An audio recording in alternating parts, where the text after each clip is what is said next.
बिस्मिल्लाहिर्रहमानिर्रहीम। वो इस वक्त गहरी नींद में था जब उसने अचानक किसी को अपने कमरे के दरवाजे को जोर जोर से बजाते सुना। वो एकदम उठकर बैठ गया। दरवाजा वाकई बज रहा था। उसने मंदी हुई नजरों से वॉल क्लॉक को देखा जो 4 बजा रहा था। अपनी आंखों को रगड़ते हुए अपने बेड से उठ खड़ा हुआ। उसे दरवाजा बजाने वाले पर शदीद गुस्सा आ रहा था। इसी गुस्से के आलम में उसने बड़बड़ाते हुए एक झटके से के साथ दरवाजा खोल दिया। बाहर मुलाजिम खड़ा था। क्या तकलीफ है तुम्हें? क्यों इस तरह दरवाज़ा बजा रहे हो? दरवाज़ा तोड़ना चाहते हो क्या? वो दरवाज़ा खोलते ही मुलाजिम पर चिल्लाया। सालार साहब, बाहर पुलिस खड़ी है। मुलाजिम ने घबराए हुए अंदाज में कहा। सालार का गुस्सा और नींद 1 मिनट में गायब हो गए। 1 सेकंड से भी कम अरसे में वो पुलिस के वहां आने की वजह जान गया था और उसे उनके इमामा और के घर वालों की इस मुस्तैदी पर हैरत हुई थी। आखिर वो चंद घंटों में सीधे इस तक कैसे पहुंच गए? किस लिए आई है पुलिस? उसने अपनी आवाज को पुरसुकून रखते हुए बेतासुर चेहरे के साथ पूछा। ये तो जी पता नहीं। वो बस कह रहे हैं कि आपसे मिलना है, मगर चौकीदार ने गेट नहीं खोला। इसने इनसे कह दिया कि आप घर पर नहीं हैं, मगर इनके पास आपके वारंट हैं और वो कह रहे हैं कि अगर इन्हें अंदर आने नहीं दिया गया तो वो जबरदस्ती अंदर आ जाएंगे और तमाम लोगों को गिरफ्तार करके ले जाएंगे। सालार ने बेइख्तियार इत्मीनान भरा सांस लिया।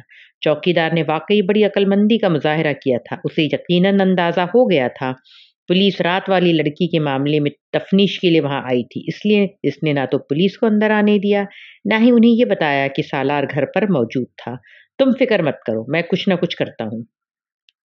सालार ने मुलाजिम से कहा और वापस अपने बेडरूम में आ गया। किसी आम शहरी का घर होता तो पुलिस शायद दीवारें फलांग कर भी अंदर मौजूद होती, मगर इस वक्त वारंट होने के बावजूद इस घर का साइज और जिस इलाके में वो वाक़ था उन्हें खौफ में मुब्तला कर रहे थे। अगर इमामा का ख़ानदान भी असर व रसूख वाला नहीं होता तो शायद इस वक्त पुलिस इस सेक्टर में आने और ख़ास तौर पर वारंट के साथ आने की जुर्रत ही ना करती, मगर इस वक्त पुलिस के सामने आगे कुआं और पीछे खाई वाली सूरत थी। सालार ने बेडरूम के अंदर आते ही फ़ोन उठाकर कराची सिकंदर उस्मान को फ़ोन किया। पापा, एक छोटा-सा प्रॉब्लम हो गया है, उसने छूटते ही कहा। हाँ, यहाँ हमारे घर के बाहर पुलिस खड़ी है और उनके पास मेरी गिरफ्तारी के वारंट हैं। सिकंदर उस्मान के हाथ से मोबाइल गिरते-गिरते बचा। क्यों? ये तो पता नहीं पापा, मैं सो रहा था, मुलाजिम ने जगाकर मुझे बताया। क्या मैं जाकर पुलिस वाले से पूछूं कि वो किस सिलसिले में मुझे गिरफ्तार करना चाहते हैं? सालार ने बड़ी फर्माबरदारी और मासूमियत के साथ सिकंदर उस्मान से पूछा। तुम्हें बाहर निकलने या पुलिस को अंदर बुलवाने की ज़रूरत नहीं है। तुम अपने कमरे में ही रहो। मैं थोड़ी देर बाद तुम्हें रिंग करता हूँ। सिकंदर उस्मान ने उजलत के आलम आलम में मोबाइल बंद कर दिया। सालार ने मुतमईन होकर फ़ोन रख दिया। वो जानता था कि अब कुछ देर बाद पुलिस वहाँ नहीं होगी और वाक़ई ऐसा हुआ था। 10-15 मिनट के बाद मुलाजिम ने आकर उसे पुलिस के जाने के बारे में बताया। मुलाजिम अभी इससे बात ही कर रहा था कि जब सिकंदर ने दोबारा कॉल की थी। पुलिस चली गई है? सिकंदर ने इसकी आवाज़ सुनते ही कहा। हाँ, चली गई है, सालार ने बड़े इत्मीनान भरे अंदाज में कहा। अब तुम मेरी बात ठीक तरह से सुनो। मैं और तुम्हारी मम्मी रात को कराची से इस्लामाबाद पहुंच रहे हैं। तुम तब तक घर से कहीं नहीं निकलोगे, सुना तुमने? सालार को इनके बात करने का अंदाज बहुत ही अजीब सा लगा। उन्होंने बहुत अक्खड़ अंदाज और सर्दमोहरी से उससे बात की थी। वो दूसरी तरफ से फ़ोन बंद कर चुके थे। सालार अभी फ़ोन बंद कर रहा था जब उसकी नज़र अपने कमरे के कारपेट पर पड़ी। वहाँ जूते के निशानात थे। उसने देखा कि मुलाजिम भी कदरे हैरानी के आलम में इन निशानात को देख रहा था जो खिड़की से कतार की सूरत में बढ़ रहे थे।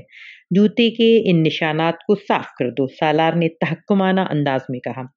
मुलाजिम कमरे से बाहर चला गया। सालार उठकर खिड़की की तरफ आ गया। उसने वो स्लाइडिंग विंडो पूरी खोल दी।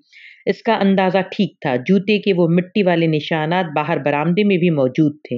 मामा अपनी क्यारियों से गुजरकर दीवार फलांकर इनकी क्यारी में कूदी थी और यही वजह थी कि इसके जूते के तले मिट्टी से भर गए थे। उसकी वजह से वो मिट्टी कम और कीचड़ ज्यादा थी और इसके बरामदे के सफ़ेद मार्बल पर वो निशानात बिल्कुल एक कतार की सूरत में आ रहे थे। वो एक गहरी सांस लेता हुआ अंदर आ गया। मुलाजिम कमरे में इन निशानात को साफ करने में मसरूफ था। बाहर बरामदे में भी पैरों के कुछ निशानात हैं, उन्हें भी साफ कर देना, सालार ने इससे कहा। ये किसके निशान हैं? मुलाजिम ज्यादा देर अपने तजस्सुस पर काबू नहीं रख सका। मेरे, सालार ने अक्खड़ लहजे में कहा। वो रात को खाना खाने में मसरूफ था जब सिकंदर उस्मान और तैयबा आ गए थे। इन दोनों के चेहरे सुस्त हुए थे। सालार ने इत्मीनान से खाना खाता रहा। वो दोनों से मुखातिब किए बगैर इसके पास से गुजर कर चले गए थे। खाना ख़त्म करके मेरे कमरे में आओ, सिकंदर उस्मान ने जाते जाते उससे कहा था। सालार ने जवाब देने के बजाय फ्रूट ट्राइफल अपनी प्लेट में निकाल दी। 15 मिनट बाद वो जब इनके कमरे में गया तो उसने सिकंदर को कमरे में टहलते हुए पाया, जबकि तैयबा फिक्रमंदी के आलम में सोफे पर बैठी हुई थी। पापा, आपने बुलवाया था? सालार अंदर दाखिल होते हुए कहा।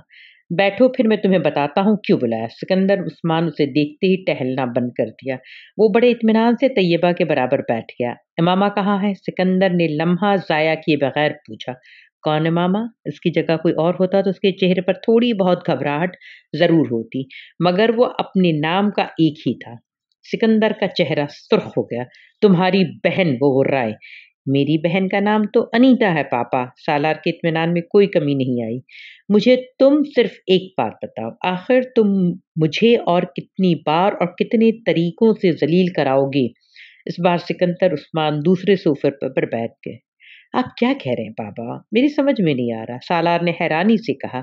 हालांकि तुम्हारी समझ में सब कुछ आ रहा, उन्होंने तंजिया अंदाज में कहा। देखो, मुझे आराम से बता दो कि मामा कहाँ है। ये मामला इतना सीधा नहीं है जितना तुमने समझ लिया है।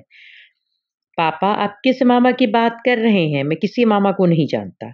मैं वसीम की बहन की बात कर रहा हूँ। सिकंदर उस्मान उस पर गुर्रा है। वसीम की बहन? वो कुछ सोच में पड़ गया। अच्छा अच्छा अच्छा, याद आया। वो जिसने मुझे फर्स्ट एड दी थी लास्ट ईयर। हाँ, वही। अब चूंकि तुम्हारी याददाश्त वापस आ गई है तो इसलिए मुझे ये भी बता दो कि वो कहाँ है। पापा, वो अपने घर में होगी या मेडिकल कॉलेज के हॉस्टल में। मेरे से क्या ताल्लुक? इसने हैरानी से सिकंदर से कहा। इसके बाप ने तुम्हारे खिलाफ अपनी बेटी का अगवा का केस करवा दिया है। मेरे खिलाफ? ओह, आई कांट बिलीव इट। मेरे मामा से क्या ताल्लुक? इसने पुरसुकून लहजे में बेतासुर चेहरे के साथ कहा। यही तो मैं जानना चाहता हूँ कि तुम्हारा इसके साथ क्या ताल्लुक है। पापा, मैं इसको जानता तक नहीं, एक दो बार के अलावा मैं इससे मिला तक नहीं। फिर इसके अगवा से मेरा क्या ताल्लुक? अब मुझे तो ये भी नहीं पता कि वो अगवा हो गई है। सालार, अभी एक्टिंग बंद कर दो। अब मुझे बता दो कि बच्ची कहाँ है। मैंने हाशिम मुबीन से वादा किया है कि मैं इनकी बेटी इनको इन तक पहुंचाऊंगा। ओह! तो आप अपना वादा पूरा करें। अगर इनकी बेटी को इन तक पहुँचा सकते हैं तो ज़रूर पहुँचाएँ, मगर मुझे क्यों डिस्टर्ब कर रहे हैं? इस बार सालार ने नागवारी से कहा। देखो सालार, तुम्हारे और इमामा के दरमियान अगर किसी किस्म की अंडरस्टैंडिंग है, तो हम मामले को हल कर लेंगे। मैं खुद तुम्हारे इसके साथ शादी करा दूँगा। तुम फ़िलहाल ये बता दो कि वो कहाँ है? सिकंदर उस्मान ने इस बार अपने लब व लहजे में तब्दीली लाते हुए कहा। फॉर गॉड सेक पापा, स्टॉप इट। कौन सी अंडरस्टैंडिंग? कैसी शादी? मेरी किसी के साथ अंडरस्टैंडिंग होती तो मैं इससे अगवा करूंगा और मैं अंडरस्टैंडिंग डेवलप करूंगा इमामा जैसी लड़की के साथ। वो मेरी टाइप है। इस बार सालार ने बुलंद आवाज में कहा। तो फिर तुम इसके अगवा के इल्जाम क्यों लगा रहे हैं? वो लोग, ये आप उनसे पूछिए, मुझसे क्यों पूछ रहे हैं? उसने नागवारी से जवाब दिया। आज हाशिम मुबीन कह रहे हैं, कल कोई और आकर कहेगा तो आप फिर मुझ पर चिल्लाना शुरू कर देंगे। मैंने आपको बताया मैं सो रहा था जब पुलिस आकर बाहर खड़ी हो गई। अब आप आ गए हैं और आते मुझ पर। मुझे तो ये तक नहीं पता कि वसीम की बहन अगवा हुई है या नहीं। आखिर वो लोग मुझ पर इल्ज़ाम क्यों लगा रहे हैं? क्या सबूत है इनके पास कि मैंने इनकी बेटी को अगवा किया है? अब बिलफर्ज मैंने अगवा किया भी है तो क्या मैं यहाँ अपने घर बैठा रहूंगा? मुझे इस वक्त उस लड़की के साथ होना चाहिए था। सालार ने तलखी से कहा।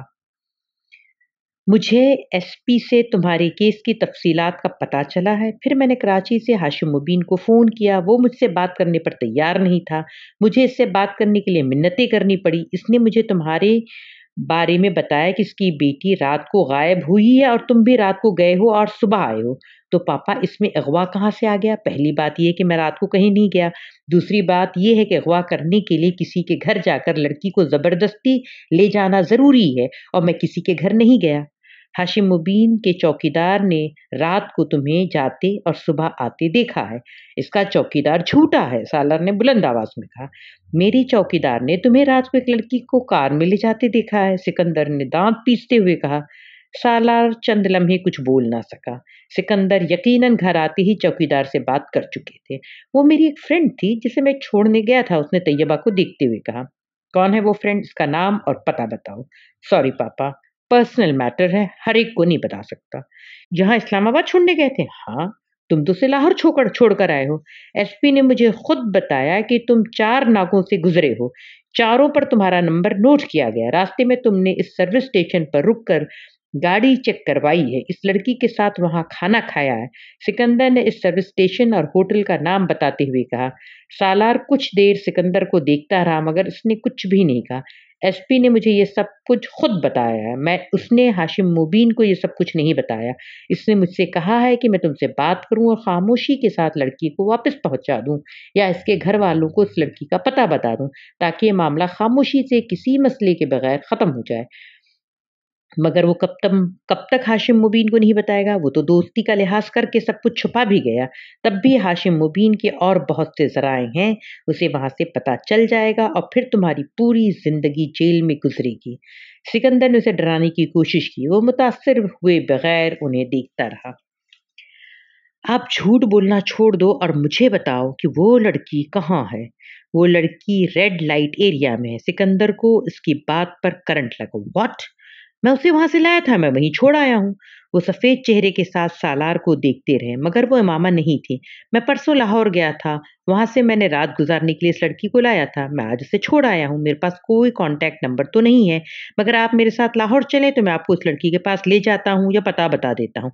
आप खुद या पुलिस को कहें कि उस लड़की से तस्दीक कर ले।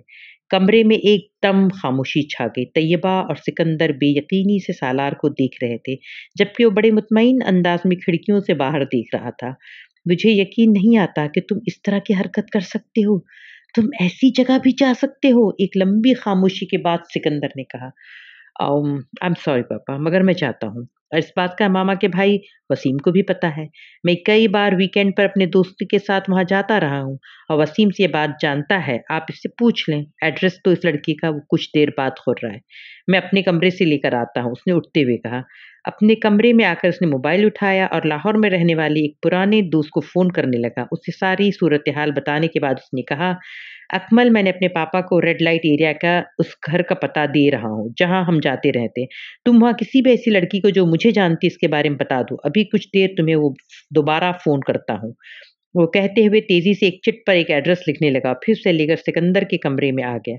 उसने चिट सिकंदर के सामने कर दी जिसे उन्होंने तकरीबन छीन ली। एक नज़र इस चिट पर डालकर उन्होंने खश्मगी नज़रों से उसे देखा। दफ़ा हो जाओ यहाँ से। वो इत्मीनान से वहाँ से आ गया। अपने कमरे में आकर उसने अकमल को दोबारा फ़ोन किया। मैं तुम्हें वहाँ पहुँचकर फ़ोन करता हूँ। अकमल ने उससे कहा। वो बेड पर लेटकर उसका इंतज़ार करने लगा। 15 मिनट के बाद अकमल ने उसे फ़ोन किया। सालार, मैंने सनिया को तैयार किया है। इसने मैंने सारा मामला समझा दिया। अकमल ने उसे बताया कि वो सनिया को जानता था। अकमल, अब तुम एक कागज़ और पेंसिल लो और उसमें कुछ चीज़ें लिखवा रहा हूँ, उसे लिखो। उसने अकमल से कहा और फिर अपने घर के बैरूनी मंजर और लोकेशन की तफसीलात लिखवाने लगा। ये क्या मैंने देखा हुआ है तुम्हारा घर? अकमल ने कुछ हैरानी से पूछा। तुमने देखा है? सनिया ने तो नहीं देखा है। ये सारी तफसीलात मैं सनिया के लिए लिखवा रहा हूँ। अगर पुलिस के पास आए तो वो सारी चीज़ें इससे पूछेगी, सिर्फ ये तस्दीक करने के लिए क्या वाकई वो मेरे साथ यहाँ इस्लामाबाद में थी। वो गाड़ी में छुप कर आई थी और रात के वक्त आई थी, इसलिए इससे ज़्यादा तफसील का नहीं पता। मगर घर के अंदर दाखिल होते हुए दाएं और बाएं दोनों तरफ लॉन है। मेरी गाड़ी का रंग सुर्ख था, स्पोर्ट्स कार और नंबर वो सब कुछ उसे वो लिखाते गए। हम पुलिस के चारों नाकों से गुजरे थे। उसने सफ़ेद शलवार कमीज, सफ़ेद चादर और स्याह स्वेटर पहना हुआ था। रास्ते में हम इस नाम के सर्विस स्टेशन पर भी रुके थे। सालार ने नाम बताया। सर्विस स्टेशन और होटल वो धुंध की वजह से सही तरह से नहीं दिख सकी। सालार ये बात दीगरे हर चीज़ की तफसील लिखवाता गया। सर्विस स्टेशन पर गाड़ी ठीक करने वाले आदमी से लेकर चाय बनाने वाले लड़के के हुलिये और उस कमरे की तफसीलात, उन्होंने क्या खाया था, सालार और लड़के के दरमियान क्या गुफ्तगू हुई थी, उसने छोटी छोटी तफसीलात उसे लिखवाई थी। उसने अपने घर के पोर्च से लेकर अपने कमरे तक के रास्ते और अपने कमरे का तमाम हुलिया भी उसे नोट करवाया। सनिया से कहो ये सब कुछ रट ले। उसने अकमल को आखिरी हिदायत दिया। फ़ोन बंद कर दिया। फ़ोन बंद करने के बाद वो बेड पर बैठा अभी कुछ सोच रहा था जब सिकंदर उस्मान अचानक दरवाज़ा खोलकर इसके कमरे में आए। इस लड़की का क्या नाम है? सनिया, सालार ने बेख्तियार कहा। सिकंदर उस्मान मज़ीद कुछ कहे बगैर कमरे से निकल गए। इनके जाने के बाद सालार को इस वकील का ख्याल आया जिसके ज़रिए उन्होंने हाशिम मुबीन से राब्ता किया था। उस वकील को हायर करने वाला भी हसन ही था और सालार सिकंदर के नाम से वो वकील से भी वाकिफ़ नहीं था। मगर सालार के लिए काबिल तशवीश बात इसमें हसन का इन्वॉल्व होना था। हाशिम मुबीन अहमद इस वकील से हसन और हसन से इस तक बहुत आसानी से पहुंच सकते थे। उसने अगला फ़ोन हसन को किया और हसन को सारे मामलात की नौयत से आगाह किया। मैं तुम्हें पहले ही मना कर रहा था, इसने छूटते ही सालार से कहा। मैं वसीम और उसकी फैमिली को बहुत अच्छी तरह जानता हूँ और उनके असर व रसूख से भी वाकिफ़ हूँ। वो बोलता जा रहा था। सालार ने कुछ उकताहट भरे लहजे में उसे टोका। मैं तुम्हें फ़ोन अपने मुस्तकबिल का हाल जानने के लिए नहीं किया है। मैं सिर्फ़ एक ख़तरे से आगाह करना चाहता हूँ। किस ख़तरे से? हसन चौंका। तुमने जो वकील हायर किया था वो उसके ज़रिए तुम तक और फिर मुझ तक बआसानी पहुँच सकते हैं, सालार ने कहा। नहीं, वो मुझ तक नहीं पहुँच सकते। हसन ने इसकी बात कदरे लापरवाही से कहा। क्यों? क्योंकि मैंने सारा काम पहले ही बहुत मुहतात होकर किया। वो वकील भी मेरे असली नाम और पते से वाकिफ़ नहीं है। उसे जो एड्रेस और फ़ोन नंबर मैंने दिया था वो जाली था।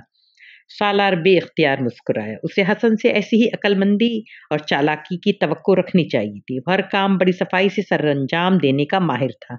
मैं सिर्फ उसके पास एक बार गया था, फिर फ़ोन पर ही राब्ता किया। इस मुलाकात में भी मेरा हुलिया बिल्कुल मुख्तलिफ था। मैं नहीं समझता कि सिर्फ हुलिये से हाशिम मुबीन अहमद तक मुझ तक पहुँच सकते हैं। और अगर वो पहुँच गए तो पता नहीं। इसके तो के बारे में मैंने तो नहीं सोचा, हसन ने साफ गोई से कहा। क्या बेहतर नहीं कि तुम कुछ दिनों के लिए कहीं गायब हो जाओ और यूं जाहिर करो जैसे तुम्हारी गैर मौजूदगी कुछ ज़रूरी कामों के लिए थी? सालार ने उसे मशवरा दिया। इससे बेहतर मशवरा मेरे पास है। मैं इस वकील को कुछ रुपए पहुंचाकर ये हिदायत दे देता हूँ कि हाशिम मुबीन या पुलिस के पहुंचने पर वो इन्हें मेरा गलत हुलिया बताए। कम अज़ कम इस तरह फौरी तौर पर मैं किसी परेशानी का शिकार नहीं होऊंगा। और इन्हीं दिनों में वैसे भी चंद हफ्तों के लिए इंग्लैंड जा रहा हूँ, हसन ने बताया। पुलिस अगर पहुंच भी गई तो तब भी मैं इनकी पहुंच से बहुत दूर रहूंगा, मगर मुझे यकीन नहीं कि वो मुझ तक पहुंच सकेंगे, उसने इत्मीनान से कहा। अगर तुम वाक़ई इतने बेफ़िक्र और मुतमईन हो तो ठीक है, हो सकता है वो तुम तक ना ही आए, मगर मैंने फिर भी सोचा कि मैं तुम्हें बता दूँ। सालार ने फ़ोन बंद करते हुए उससे कहा, वैसे तुम इस लड़की को अब लाहौर में कहाँ छोड़ कर आए हो? लाहौर की एक सड़क पर छोड़ आया हूँ, उसके अलावा और कहाँ छोड़ सकता था? उसने अपने महल वक़ूअ वाहिद अरबा के बारे में कुछ नहीं बताया, वो बस चली गई। अजीब बेवकूफ़ हो, कम अज़ कम इसका ठिकाना ही पूछने का हौसला रखते। हाँ, मगर मुझे इसकी ज़रूरत नहीं पड़ी। साला ने दानिस्ता तौर पर आखिरी बार होने वाली अपनी गुफ्तगू गोल कर दी। मैं हैरान हूँ कि तुम अब किस तरह के मामलात में इन्वॉल्व होने लगे हो। अपनी टाइप की लड़कियों के साथ इन्वॉल्व होना दूसरी बात है, मगर वसीम की बहन जैसी लड़कियों के साथ इन्वॉल्व होना, तुम्हारा टेस्ट भी दिन ब दिन गिरता जा रहा है। मैं इन्वॉल्व हुआ हूँ? तुम वाक़ई अकल से पैदल हो, वरना कम से कम इस तरह की बातें मुझसे ना करते। एडवेंचर और इन्वॉल्वमेंट में ज़मीन व आसमान का फ़र्क होता है हसन साहब, सालार ने तंज़िया लहजे में कहा। और आपने ये फ़ासला एक ही छलांग में तय कर लिया सालार साहब, हसन ने भी इसी के अंदाज़ में जवाब दिया। तुम्हारा दिमाग ख़राब है और कुछ नहीं, और दिमाग ख़राब मुझसे ज़्यादा आपका है, वरना इस तरह की हमाकत एडवेंचर कभी नहीं कहते हैं। हसन भी कदरे छल्लाया हुआ था। अगर तुमने मेरी मदद की है तो इसका मतलब नहीं कि तुम्हारे मुँह में जो आए तुम मुझे कह दो। सालार को इसकी बात पर अचानक गुस्सा आ गया। अभी मैंने तो कुछ भी नहीं कहा। तुम किस बात की तरफ इशारा कर रहे हो? ये टेस्ट वाली बात की तरफ या दिमाग खराब होने वाली बात की तरफ? हसन ने उसी अंदाज में उसके गुस्से से मुतासिर हुए बगैर पूछा। अच्छा, अब मुंह बंद कर लो, अब फजूल बहस मत करो। इस वक्त इन तमाम बातों को करने का मतलब गड़े मुर्दे उखाड़ना है। हसन अब संजीदा था। फर्ज करो पुलिस किसी सूरत हम तक पहुंच जाती है और फिर वह मामा का अता पता जानने की कोशिश करते हैं तो हम क्या बताएंगे? और मैं नहीं समझता कभी भी वो इस बात पर यकीन करेंगे कि मामा के बारे में तुम्हें कुछ पता नहीं। उस वक्त तुम क्या करोगे? कुछ भी नहीं करूंगा। मैं उनसे वही कहूंगा जो मैं तुमसे कह रहा हूँ, उसने बुलंद आवाज में कहा। और हाँ, सारा मसला तुम्हारे इस बयान से शुरू होगा। मैं मामा के बारे में नहीं जानता हूँ, हसन ने इसका जुमला दोहराया। तुम्हें अच्छी तरह अंदाजा होना चाहिए कि वो हर कीमत पर इमामत तक पहुंचना चाहेंगे। ये बहुत बात की बात है। इम्कानात और मुमकिनात पर गौर करके मैं परेशान नहीं होता। जब वक्त आएगा देखा जाएगा, सालार ने लापरवाही से कहा। तुमसे मुझे सिर्फ ये मदद चाहिए कि तुम इस सारे मामला को राज में रखो और पुलिस के हत्थे ना लगो। तुम्हारे कहे बगैर भी मैं यही करता। वैसे भी अगर पकड़ा गया तो वसीम को मुंह दिखाने के काबिल नहीं रहूंगा, और इस बार तुमने मुझे वाकई बड़ी एम्बैरसिंग सूरत हाल से दो चार किया है। ओके, मैं फ़ोन बंद कर रहा हूँ क्योंकि तुम पर वो दौरा पड़ने वाला है। वही नसीहतें, वही पछतावा। You are acting like my father. Salar ने खटाक से फ़ोन बंद कर दिया और उसका जहन पिछली रात के बारे में सोच रहा था और उसके माथे की तेवरियां और बल बहुत नुमाया थे। मैं कभी सोच नहीं सकता था कि ये इस हद तक गिर जाएगा ये लड़का। Red light area, my foot, कभी मेरे खानदान की पिछली 7 नस्लों से कोई वहां नहीं गया होगा, और ये लड़का क्या है जो मैंने इसे नहीं दिया? क्या है जिसकी कमी रहने दी? और उसे देखो, कभी खुदकुशी की कोशिश करता फिरता है और कभी रेड लाइट एरिया। मेरे अल्लाह, आखिर यह किस हद तक जाएगा ये? सिकंदर उस्मान ने अपना सर थाम लिया। मुझे तो घर के मुलाजिमों पर भी बहुत ज़्यादा एतराज़ है। आखिर क्यों इस लड़की को उन्होंने अंदर आने दिया? घर के मामलात पर नज़र रखनी चाहिए थे। तैयबा ने बात का मौज़ू बदलते हुए कहा, घर के मामलात और मालिक के मामलात पर नज़र रखने में ज़मीन आसमान का फ़र्क होता है। यहाँ मामला घर का नहीं था, मालिक का था, सिकंदर ने तंज़िया लहजे में कहा। और फिर इनमें से किसी ने भी किसी लड़की को यहाँ आते नहीं देखा था। वो कहता है कि वो उसी दिन लाया था। चौकीदार का कहना है कि ऐसा नहीं है। उसने उसके साथ किसी लड़की को आते नहीं देखा था। हाँ, जाते ज़रूर देखा। मुलाज़िमों का भी ये कहना है कि उन्होंने तो ना किसी लड़की को आते देखा है, ना ही जाते देखा है, सिकंदर ने कहा। इसका मतलब है कि वो यकीनन इस लड़की को अच्छी तरह छुपा कर लाया होगा। शैतानी दिमाग है इसका। ये तो तुम जानती हो, सिर्फ दुआ करो कि ये सारा मामला ख़त्म हो जाए, हाशिम मुबीन की बेटी मिल जाए और हमारी जान छूटे, ताकि हम इसके बारे में कुछ सोच सकें। सिकंदर उस्मान ने कहा, मेरी तो समझ में नहीं आता कि आखिर मुझसे ऐसी कौन सी गलती हो गई जिसकी मुझे ये सज़ा मिल रही है। मेरी तो समझ में ये नहीं आता कि मैं क्या करूँ। वो बेहद बेबस नज़र आ रहे थे। अगले रोज़ सुबह मामूल के मुताबिक वो उठा और कॉलेज जाने के लिए तैयार होने लगा। नाश्ता करने के लिए वो डाइनिंग टेबल पर आया तो उसने खिलाफ मामूल वहाँ सिकंदर उस्मान को मौजूद पाया। वो आम तौर पर इस वक्त नाश्ता नहीं किया करते थे और ज़रा देर से फैक्ट्री जाया करते थे। सालार को उस वक्त उन्हें वहाँ मौजूद पाकर कुछ हैरत हुई, मगर इनके सुस्ते हुए चेहरे और सुर्ख आंखों से अंदाज़ा हो रहा था कि शायद वो सारी रात सो नहीं सके। सालार को सुबह-सुबह बाहर निकलने के लिए तैयार देखकर उन्होंने कदरे दृष्टि से उससे कहा, तुम कहाँ जा रहे हो? कॉलेज। दिमाग तो ठीक है तुम्हारा? मेरे गले में ये मुसीबत डालकर तुम खुद कॉलेज जा रहे हो? जब तक ये मामला ख़त्म नहीं हो जाता तुम कहीं नहीं जाओगे। तुम्हें पता है कि तुम कितने खतरे में हो? ओह! कैसा खतरा? वो ठिठका। मैं नहीं चाहता कि हाशिम मुबीन तुम्हें कोई नुकसान पहुँचाए, इसलिए फ़िलहाल तुम्हारे लिए बेहतर है कि तुम घर पर रहो। सिकंदर उस्मान ने दो टोक लहजे में कहा। उसकी बेटी मिल जाए फिर तुम दोबारा कॉलेज जाना शुरू कर देना। उसकी बेटी अगर 1 साल नहीं मिलेगी तो क्या मैं 1 साल तक घर में बैठा रहूँगा? आपने उसे मेरे बयान के बारे में बताया नहीं? सालार ने तेज़ लहजे में कहा। मैं उससे बता चुका हूँ। सनिया ने भी तुम्हारी बात की तस्दीक कर दी है। इसके लहजे में सनिया का नाम लेते हुए तलख़ी थी। मगर हाशिम मुबीन अभी भी मुज़िर है कि इसकी बेटी को तुम ही ने अग़वा किया हुआ है। तो मैं क्या करूँ? उसे यकीन नहीं आता तो ना आए, मुझे क्या फ़र्क पड़ता है? सालार ने लापरवाही से कहते हुए नाश्ते की तरफ हाथ बढ़ाया। तुम्हें फ़र्क नहीं पड़ता, मुझे पड़ता है। तुम हाशिम मुबीन अहमद को नहीं जानते, वो कितने असर व रसूख़ वाला आदमी है और किस हद तक जा सकता है इसका अंदाज़ा सिर्फ़ मुझे है। मैं नहीं चाहता कि वो तुम्हें कोई नुकसान पहुँचाए, इसलिए फ़िलहाल तुम घर पर ही रहो। सिकंदर उस्मान ने इस बार कुछ नरम और कुछ बेज़ार लहजे में कहा। शायद इन्हें अंदाज़ा हो गया था कि इनकी सख्ती का कोई असर नहीं होगा और वो इनकी बात को नहीं मानेगा। पापा, मेरी स्टडीज़ का हर्ज होगा, सॉरी मैं घर पर नहीं बैठ सकता। सालार सिकंदर उस्मान के लहजे की नरमी से मुतासिर नहीं हुआ। तुम्हारा हर्ज होता या नहीं, मुझे इससे कोई दिलचस्पी नहीं है। मैं सिर्फ तुम्हें घर पर देखना चाहता हूँ, समझे तुम? इस बार उन्होंने अचानक भड़क कर बुलंद आवाज़ में कहा।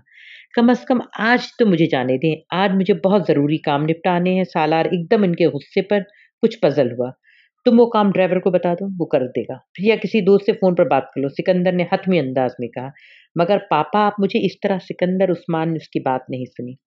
डाइनिंग रूम से निकल रहे थे और कुछ देर बुलंद आवाज़ में बड़बड़ाया, फिर तंग आकर खामोश हो गया। वो जानता था कि सिकंदर उस्मान उसे अब बाहर निकलने नहीं देंगे, मगर उससे इस बात की तवक्को नहीं थी। उसका ख्याल था कि सनिया को सामने लाने पर इसकी अपनी फैमिली के साथ हाशिम मुबीन भी मुतमईन हो जाएंगे और कम से कम ये मुसीबत उसके कंधों से उतर जाएगी।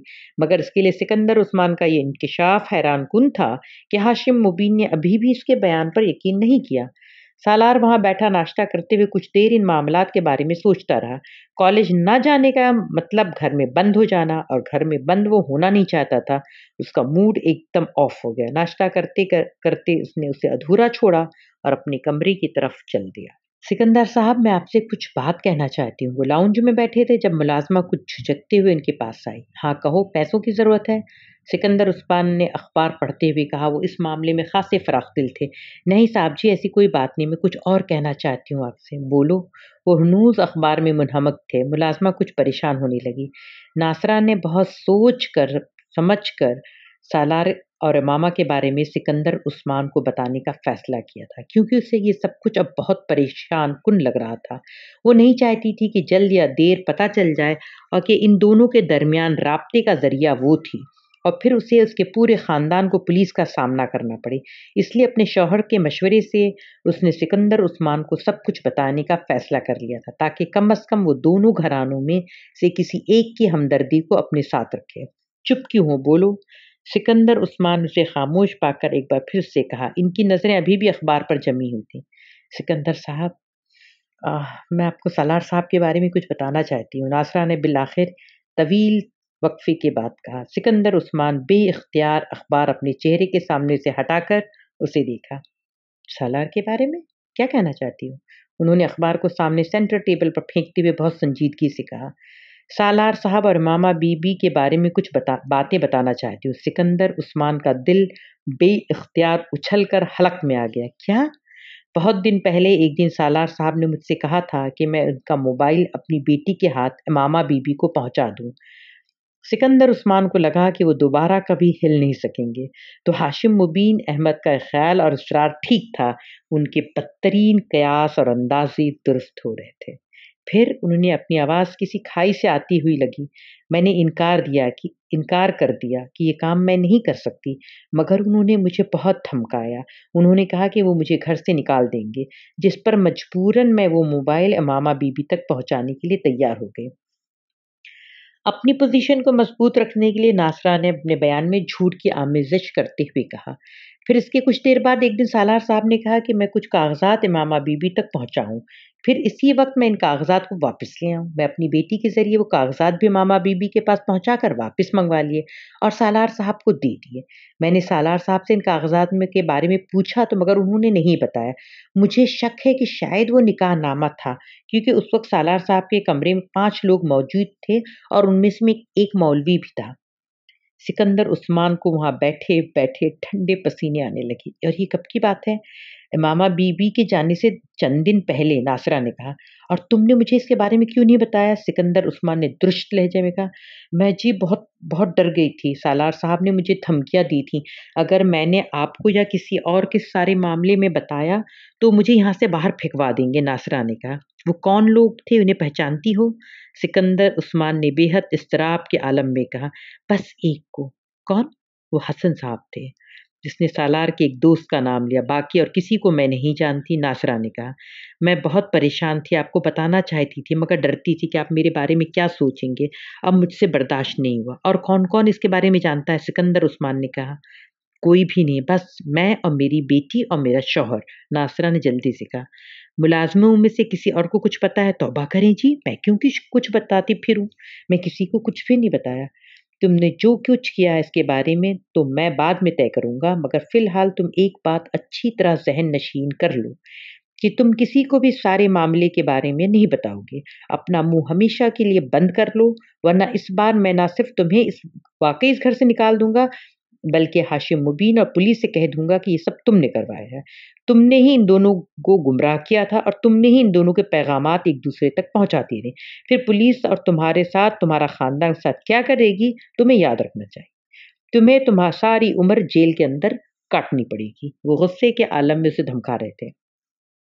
नहीं साहब जी, मैं क्यों बताऊँगी, आप मेरी ज़बान कटवा दीजिए, अगर मेरे मुँह से दोबारा इसके बारे में ज़िक्र सुने। नासरा घबरा गई, मगर सिकंदर उस्मान ने रुखाई के साथ उसकी बात काट दी। बस काफ़ी है, अब तुम यहाँ से जाओ। मैं तुमसे बाद में बात करूँगा, उन्होंने उसे जाने का इशारा करते हुए कहा। सिकंदर उस्मान परेशानी के आलम में इधर-उधर टहलने लगे। इस वक्त उनके सर पर वाक़ई आसमान टूट पड़ा था और इस वक्त इन्हें पहली बार सालार के हाथों बेवकूफ़ बनने का एहसास हो रहा था।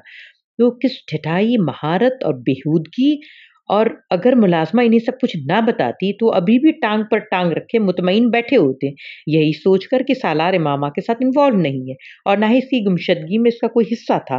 वो चंद दिन घर पर रहकर एक बार फिर कॉलेज जाना शुरू कर चुका होता। वो जानते थे कि सालार की निगरानी करवाई जा रही है और हाशिम मुबीन अहमद को सब कुछ पता चलने का मतलब क्या था।